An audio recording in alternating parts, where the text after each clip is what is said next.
Rồi bây giờ chúng ta chuẩn bị lấy chỗ ngồi ha. Bus show.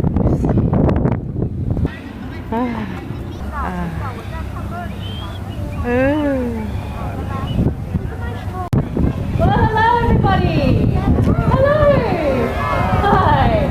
Welcome to Taronga's Free Flight Birds. My name is Jack and I'm Georgia, and we'd like to begin by acknowledging the traditional custodians of the land, the Camaraderie people. For tens of thousands of years, First Nations people have understood the balance between the land and its wildlife. And here at Taronga, we feel very honoured to try to follow in these footsteps as shared custodians for the wild. That's right, Jax. And no matter where you're from or where you live, every day there are opportunities to connect with and see remarkable birds that really are all around us. And all you have to do is look up. That's right, Georgia. And while we are looking up, many birds are, of course, looking down, searching for an opportunity to feed. Well, an emu egg like this, it's the ultimate prize for Australia's third largest hawk, which is known as the black-breasted buzzard. Now there can be around 20 emu eggs in a nest at any one time, and that's exactly what this bird would be looking for. They'd be fiercely protected by the male emu, and any eggs that don't hatch, well, that is ripe for the picking. This is going to be a nice little fly for us today, which is really beautiful. We've got some tricky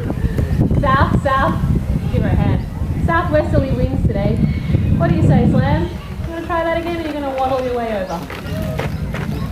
That's the wrong direction. Slam! It's really beautiful to get to see her flying today.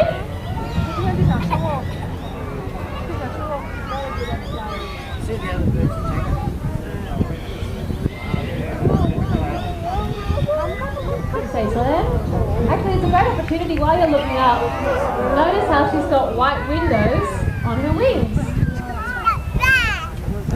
That is a key difference between her and probably the most famous species of hawk that we have here in Australia. Of course, our wedge-tailed eagle. Otherwise, they can often be confused. What do you say, Slam? Going to come down to your egg? There we go. Good girl. Well done. Nicely done. Well, she got there in the end. And even though she's got impressive feet and that sharp beak of hers, she does need a little bit of help to get inside this egg, and that rock is the perfect room. Oh, she's in! Well done! Well, I have even more to tell you, but the really cool thing is that what we just witnessed is not something that we ever had to train Slammer to do. It is pure instinct. It's in fact so strong, she's going to go back and make sure she hasn't missed anything inside that emu egg. Oh, nicely done, Slam. Well, you know, we do tend to associate tool use like this with humans and other primates. So I think it's really cool to see Slammer achieve her goal, and so awesome to see her go for a...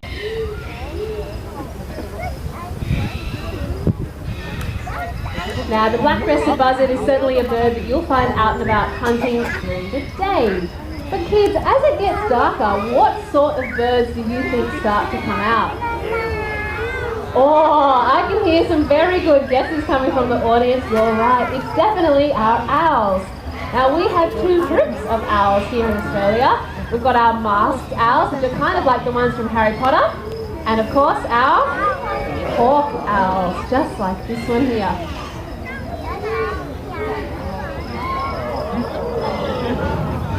Ever get that feeling that you're being watched?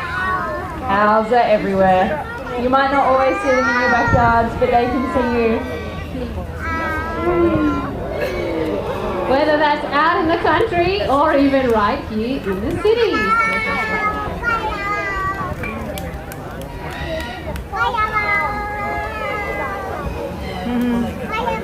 Well, everyone, this is Ripley, a barking owl, and she hunts during the day. In fact, around half the world's owls regularly hunt during the daylight, and it's all about what they like to eat. And barking owls, belly other birds.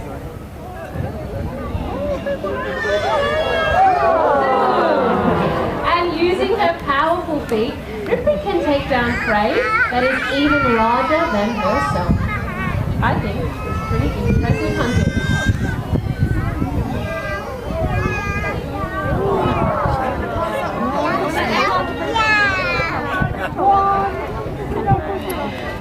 see how low you can go. Nó chỗ này đi ghê kìa. But as the sun goes down, a barking owl is going to look to have something a little different. Now that might include mice, rats, maybe even something as large as a possum, before they return and find a safe branch to rest.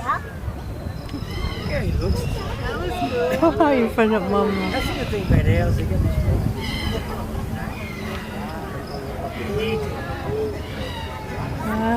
Problems for our native wildlife, often taking young birds and eggs straight from the nest, so it's really great to have owls restoring the balance.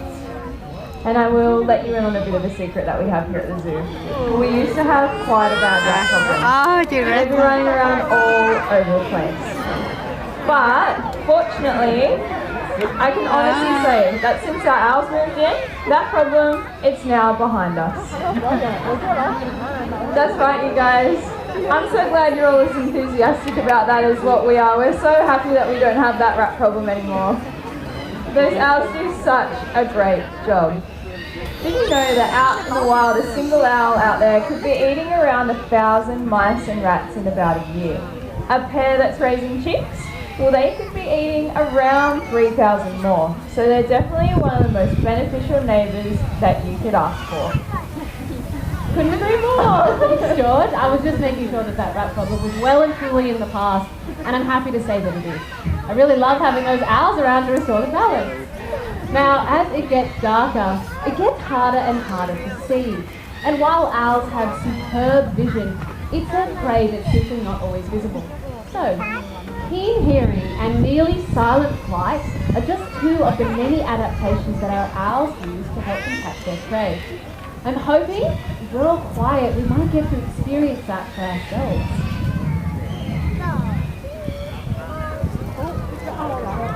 Did you hear anything?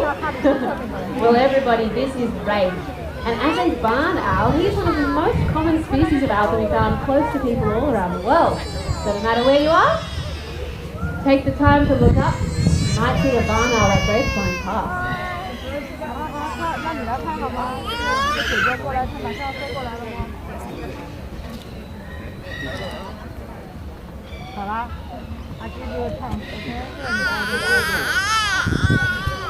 Many cultures have regarded owls with fascination and awe, often seeing them as symbols of wisdom, as messengers, and even to have the power of prophecy.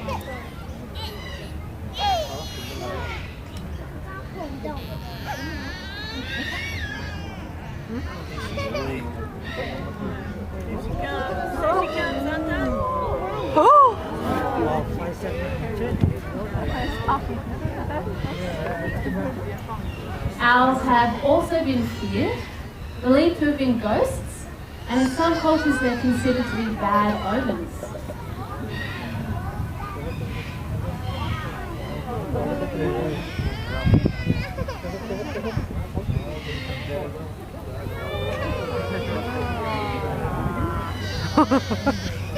But no matter your belief, owls have undoubtedly had one of the longest connections to culture all around the world.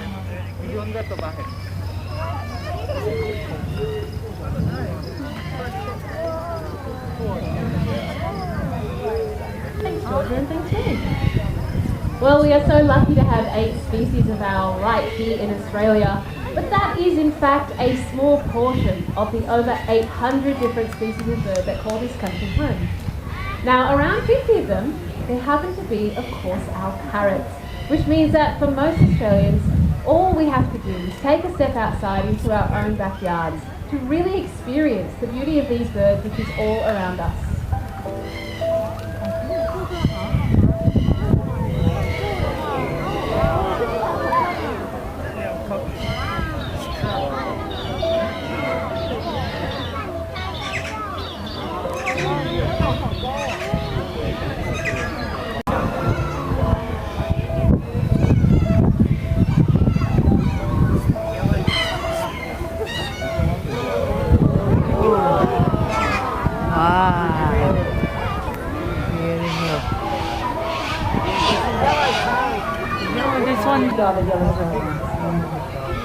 Hả? Wow, con thấy bớt kìa.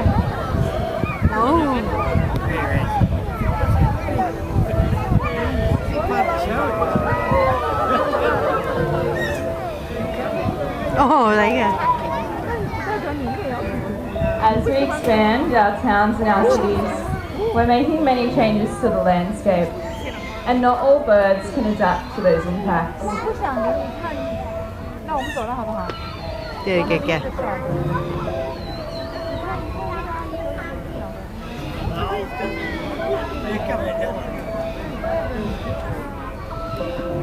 And many birds, just like Geary here, he's a red-tailed black cockatoo. They live in tree hollows, and it provides them with a secure home. And with that, a place to nest and to thrive.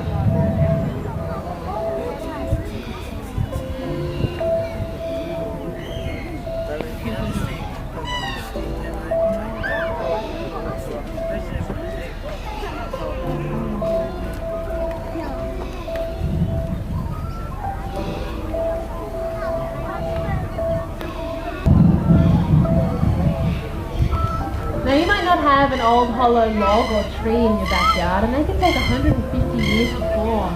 But it's okay, you can provide an artificial one in the form of a nest box, just like the green and white ones you can see on our speaker pole. And you can find the plans for how to source and install these simply by scanning that QR code underneath. Not only will that help to support all sorts of birds and cockatoo species like Geary, but a bunch of different native animals, from possums all the way through to bats. You know, helping wildlife, it really does begin in our own backyards, because that's our very own wild community. Now that is an action that you can take home with you, but if you'd like to support wildlife while you're visiting, you can. It was around 12 years ago now that we introduced this donation box. And in that time, with your support, this one box has raised close to $500,000, which is truly an outstanding effort. And that's gone towards conservation projects both abroad and in Australia. For around 20 years, we've been working closely with this bird pictured on the front, the Regent honeyeater. Now this is an important pollinator that you used to find on the east coast of Australia in the flocks of tens of thousands. But sadly, today it's estimated that there's anywhere between 300 to 500 left. Now every year, Taronga is breeding and releasing these birds back into the wild, but we're also out there planting thousands of native trees so that there is a home and a wild for them to return to. So if that's something you'd like to help out with, please head on down to the end of the presentation. You can donate via cash or you can scan that QR code. And if you would like to see the Regent honeyeater while you're visiting, head on over to the Blue Mountains Bushwalk Aviary. And there you'll find a number of the individuals who are directly involved in helping to bring their own species back right from the brink of extinction. That's right, Jax.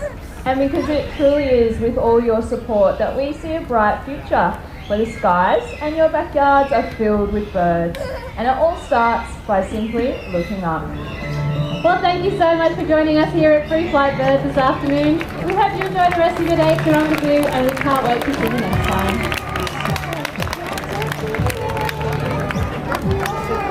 Awesome. Thanks for watching and being my movie star.